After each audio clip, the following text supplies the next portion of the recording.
Welcome to this episode of Rant. I am your host once again, and today we are exploring the possibility of building a better blue-collar worker. Of course, this applies to plumbers, roofers, electricians, and so on, as technology keeps advancing, sometimes faster than society or consumers can realistically keep up with. How long before everything we once saw as secure suddenly comes to an end? Right now, there's a quiet attack being carried out against the blue-collar industry, and the sad part is most people don't even realize it. Many blue-collar workers themselves might not be fully aware either. But the underlying and overarching consequence of these changes could very well spell the end of the traditional blue-collar worker as we have known them. Take a plumber, for example. You know, it used to be someone working solo or part of a family-owned business, passed down through generations. Nowadays, it's a team of uniformed experts rolling up in a branded van, ready to tear down half your wall to install a water softener, when all you really needed was a pipe joint resoldered. Blue-collar trades have, long been considered AI-proof, recession-proof, all of these things, at least for as long as AI has been a part of this conversation. But as we watch HR roles, management, coders, programmers, designers, writers, and other tech-related positions get pushed out and replaced by this bodiless entity, it's only a matter of time before blue-collar jobs become a target too. These trades require not just precision, but extensive hands-on knowledge of complex processes and procedures.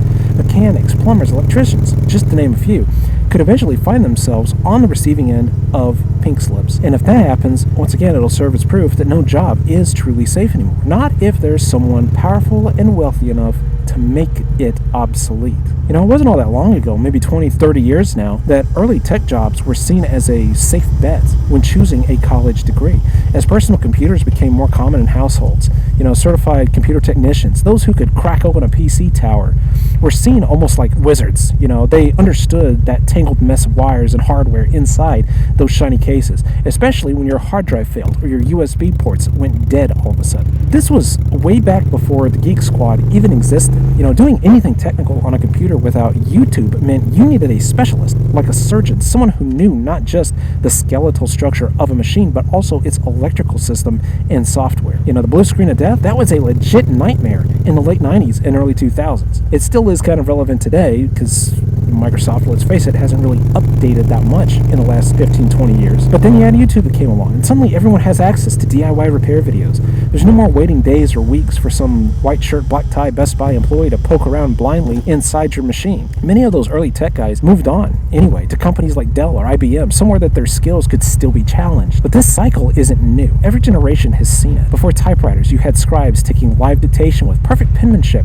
Then came typists who prided themselves on hitting 80-plus words a minute with near perfect rhythm and accuracy, manually copying everything that they typed. The same story goes for skilled trades. We went from hand saws and manual drills to steam-powered machinery to electric tools and precision-based instruments for cutting, measuring, and tuning. These innovations were always meant to enhance the human worker, not replace them entirely. For a long time now, most buildings, homes, and mechanical systems have varied from one version to the next. Requirements, procedures, and regulations are constantly changing, and as a result, most tradesmen have to adapt, often on the fly. In many cases, these specialists had to learn on the job in real time, figuring out how to translate the old way of doing things into the new way without missing a beat. Buildings that used to take years to complete often had to be updated mid-construction just to meet shifting government regulations, sometimes redoing months' worth of labor. Back when homes were still built by contractors and tradesmen who actually knew what they were doing, they had the time to do the job right the first time. They relied on experience, craftsmanship, and patience, doing by hand what many today couldn't manage even on their best day. Now everything feels rushed. Materials are rushed. Learning is rushed. Manufacturing is rushed. The whole mentality has become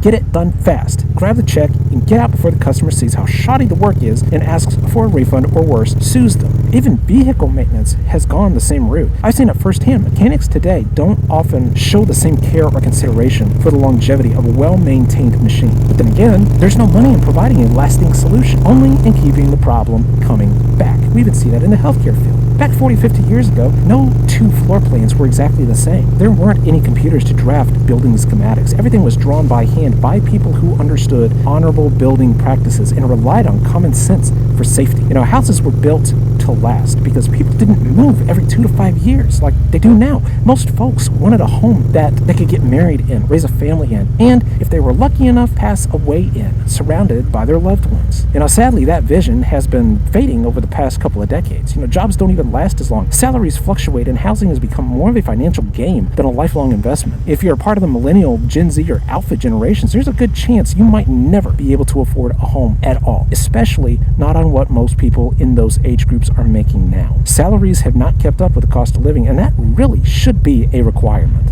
Companies shouldn't be allowed to hire more people than they can literally afford to pay a livable wage based on current economic conditions. Yet, here we are.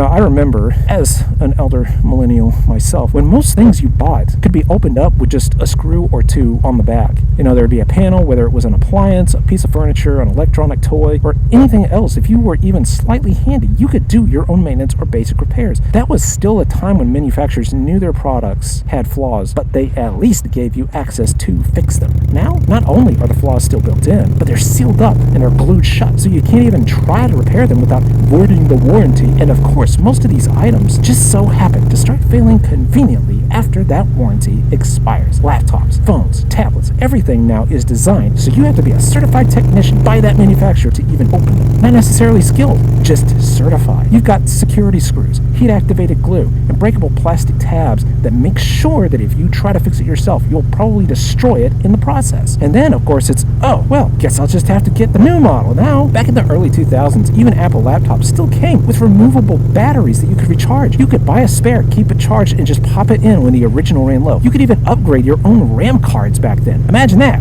Cars weren't much different. You could replace a headlight, swap out a part, or make a small fix without having to reset some master switch or proprietary chip buried in the vehicle's onboard computer. Over time, though, the space under the hood started shrinking, everything became more cramped, so much so that you'd have to dismantle half the car just to reach a $5 part. And of course, that's where dealerships really make their money. The labor. The part might only cost $5, but if it takes 5 hours to get to it, you're paying 10 times that just for the labor alone. Whether it's personal tech devices or vehicles that we drive, everything now is soldered, sealed, and fused together. Not to last, but to make sure that you cannot fix it yourself. Consumers have lost the simple option to repair their own property, sometimes even getting sued nowadays. Things they paid for, they cannot even maintain themselves. But many don't realize until later that the fine print basically says you're only renting it. Because the manufacturer built it, they still own it. That's the reasoning they use now anyway. You don't really own what you pay for anymore. You're just quietly renting it, wrapped in the illusion of ownership. More people are becoming a lot more aware of now. Between discouragement and legal threats, people have largely stopped repairing their own stuff. I've talked at length about how the quality of everyday items have degraded so much that we can't even keep our property for 5 to 10 years like previous generations did. That's because everything is designed to be complex and fragile, so much so that even independent specialists struggle to fix things without specific tools, gadgets, or formal training. You can't just learn through experience or apprenticeship like you used to. It's a whole new game now. And it's a very costly game. I've seen countless videos on YouTube of mechanics who have been in the business for decades, some with 20 to 30 years under their belts. After all they've seen, learned, and dealt with, many are now deciding to actually leave the field, not because they're tired or bored, and not even mainly because of pay. Let's be honest, no job pays enough anymore, but mainly because vehicles have become so over-engineered that it's just not worth the hassle, especially whenever you're given 4 or 5 hours to do something that it takes 8 hours to get to that part because an engineer thought that was the best place to put it, or the best way to design it. Getting to the broken part often means dismantling half the car. And with so many components made of plastic, repairs become a recurring nightmare. Planned obsolescence and minimal material use mean the same part breaks again and again, and the poor mechanic has to go through the same grueling process each time the customer returns, assuming the customer can even afford it. Not to mention, customers can only afford to replace that same part so many times before they just can't anymore. At the same time, most shops have a certain number of labor hours they're willing to quote. Enough so the mechanic can kind of get to that part, and the customer doesn't feel completely ripped off by the dealership or the repair shop. When the mechanics don't have the time to do the repair properly, they either have to take a chance and patch things up the best that they can, or do a quick fix that'll hold until the customer inevitably takes that car to another shop. And then suddenly it becomes that mechanic's problem to figure out. There's a funny dynamic that I see all the time on TikTok. Mechanics venting their frustration about engineers and their over-engineering tendencies. These companies try to save every possible dollar by cramming as many features as they can into these modern vehicles, turning that into a selling point. The result? There's barely any room left underneath the hood. Now you combine that with the fact that manufacturers don't want just any mechanic working under there, and you end up with a twisted, mangled Rubik's Cube of an engine. It's clear they've prioritized cost-cutting and packing in features over clean design, easy maintenance, and repairability. As we've seen with most Apple products, they make it nearly impossible for the average person or even someone tech-savvy to fix or repair any of those devices. It's intentionally difficult to open, to replace, or repair parts because a broken device is just another opportunity to upsell you on a new one. Whether it's batteries glued in place or screens tied to face or thumb recognition that requires special programming, these devices are designed to be used until they break and then meant to be discarded. That's the society that we live in. Buy, sell, sell, sell. Sadly, the true quality of a product only becomes clear after you've already spent $500 to $1,000 on a new phone, tablet, or car alternator. Everything nowadays is designed to be encased as if it's a single sealed unit. Even batteries have become a gamble. After COVID, it seemed like one battery after another often failed within the first 6 months. I went through like 5 batteries in about, I believe it was a year and a half on my bike. Name brand batteries, can be disappointing enough, but aftermarket ones, they're usually the absolute worst. Even if AI isn't the main force behind the slow erosion of everyday blue-collar workers, it doesn't mean that the trades aren't being targeted through industry collaboration and scheming to push out the independent mechanic, the plumber, the electrician, and many others in those fields. For decades, we've witnessed the gradual disappearance of countless everyday conveniences that worked perfectly fine until suddenly they don't. They're declared outdated. Parts become unavailable, mostly because production has been intentionally stopped. And of course, we're sold brand new state-of-the-art improvements. Usually that just means more control and less real usefulness. One term we've been hearing a lot lately is smart homes, along with smart devices and smart cities. These are dwellings where everything is built in and hardwired into the structure itself, designed to run from a central hub, a control point that's often not under the homeowner's control. As I see more housing developments and, apartment complexes going up around here where I live, I can't help but wonder, how much of a home is this? And how much is it more like a programmable prison than an actual dwelling, a safe place to reside? When something is built into the structure, it can't be easily removed, replaced, or repaired. One of the easiest ways to stop someone from tampering with a product they supposedly own is to take their control away. In apartments, for example, they can install thermostats that limit the temperature to whatever the property owners want to pay for, whether that's 70 degrees, 80 degrees, or even 90 degrees. And if they claim it's for the environment or climate change, then you really have no say at all. Same goes for your shower heads in your apartments as well. If they decide to install low-flow shower heads that barely rinse any kind of soap off of you, you have no say in that at all. On a broader scale, this makes residents completely reliant on the manufacturer, or more accurately, the people who run the company that still claim ownership. These days, appliances, they come sealed up, soldered shut, security bolted in place with tamper-proof seals, stickers, and ribbons, all supposedly for customer safety and product quality control, but in reality, it's mostly so customers can't see just how shoddy many of these products have become. We're told the price we pay for these conveniences is justified by durability and quality, but if you watch live teardown videos on TikTok, especially of products straight off of assembly lines in China, you start to question whether what we're buying is really worth the money. That kind of transparency would completely derail these companies' growth plans, where they'd rather you replace the entire product, whether it's a car, phone, laptop, bicycle, or desk chair, instead of finding an independent repair specialist who's not affiliated with the company but an independent agent. Most blue-collar workers tend to work in machine shops, vehicle repair, and similar fields. I've had zero experience working on motorcycles before 2018. Whenever I started riding, I'd never even done a simple oil change on a regular vehicle. Why? Because you just take it to the experts. That's what you're told to do. Even for something as basic as draining old oil and adding new, those skills aren't really taught or encouraged anymore. Back whenever I started riding pre-COVID, the shop closest to me charged about $75 an hour. At the time, I had no idea what was involved in regular maintenance or how long and complex some of those processes could be. Since I was new, I put a lot of trust in the shop and their mechanics. Everyone who worked there rode too. They sounded knowledgeable, and they spent more time around bikes than what I did. I wasn't even comfortable installing saddlebags myself because it meant unbolting the rails on the fender. Now, obviously, since then, I've become a lot more familiar with my bike and its workings, and I've added a lot of different things to it, and have also done some of the basic and more so recently, a lot of the more complex maintenance aspects to this bike.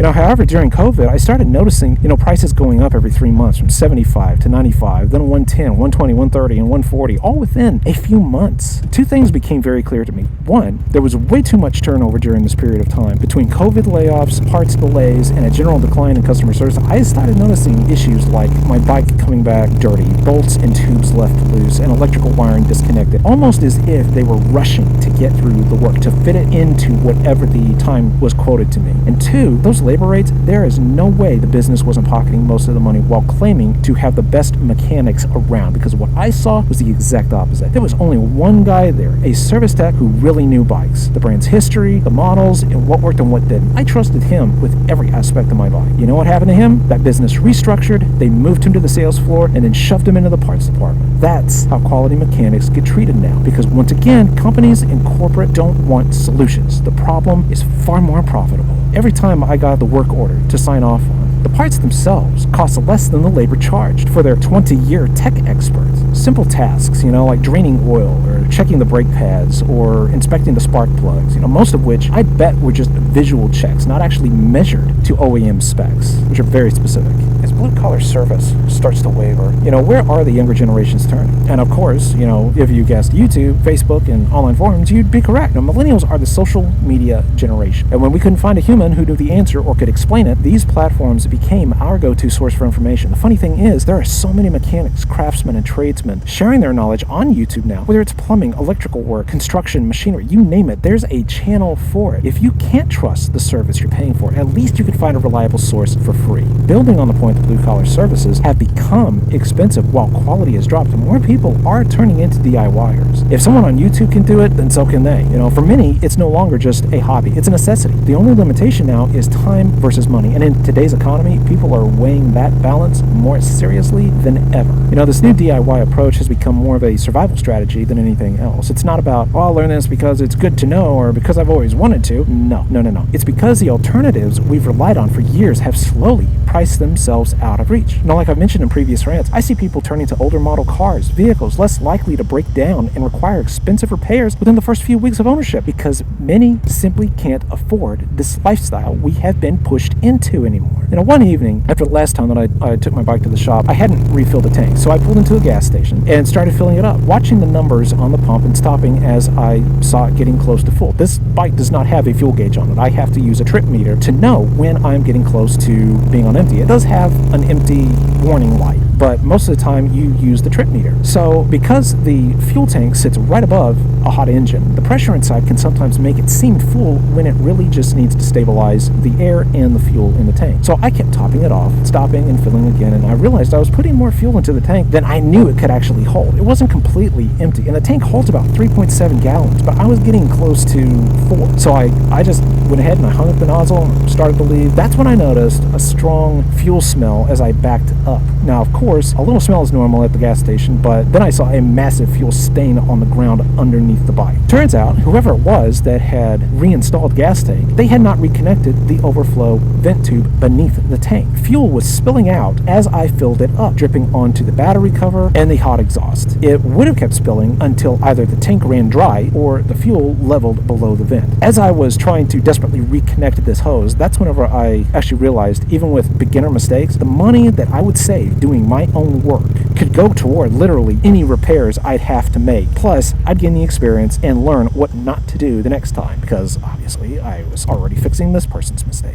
Blue-collar work isn't obsolete yet, but it's far from 100% safe. If recent years have shown us anything, it's that a person's job and value are only secure until the next CEO or manufacturer decides otherwise. That might mean designing products, machines, or utilities that can only be serviced by robots, or thermostats controlled solely through AI assistants connected to the provider's mainframe. Even now, houses are being 3D printed as a sustainable housing solution. Without traditional framing or structure, who's to say these homes aren't designed with specific wiring routes in mind? Routes programmed for robots to follow during installation. Just like Roombas navigate the floors that they're vacuuming, robots could be used to lay tile within set perimeters or perform other tasks. The way companies will edge out a blue-collar worker is by designing products in buildings that are simply unserviceable by humans. Over the last couple of decades, we've become a convenience culture. Like that girl in the original, Willy Wonka, who sings, "Don't care how I want it now." Of course, she ends up getting dumped down the garbage chute, which is, pretty ironic. But through trained consumer and impatience, corporate engineering designed to make things useless to maintain, and price hikes that keep climbing beyond reach, it's a wonder blue-collar labor jobs are actually still in demand. But for companies still needing blue-collar workers, there's also been a massive reset in wages. When I was job hunting, I came across factory jobs I might have been able to have done, even without qualifications. Yet I wondered, do these companies even care about whether someone can do the job well anymore? Or is it just about meeting salary and compensation expectations? If that's the case, blue and white-collar jobs are facing the same struggles, and they're all in this together. Now, if up to this point, it sounds like I'm picking on or putting down blue-collar workers, believe me, I'm not. I have a tremendous amount of respect for these guys, their mechanical knowledge, their years of experience, and especially for all the improvement many of them could probably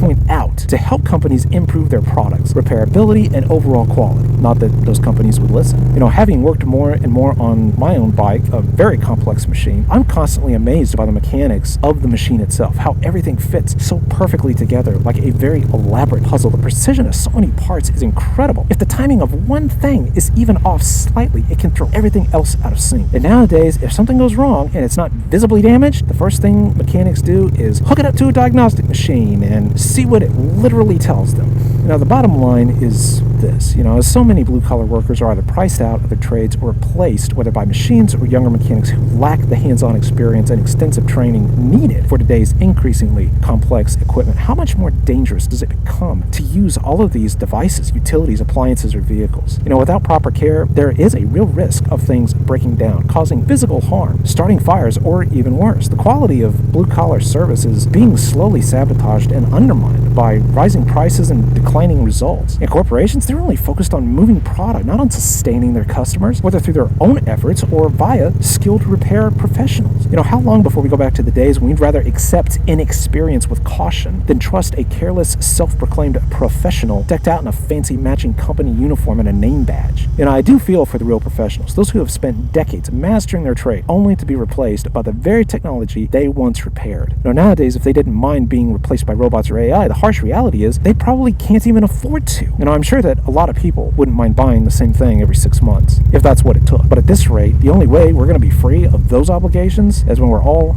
dead. But that's a rant for another ride.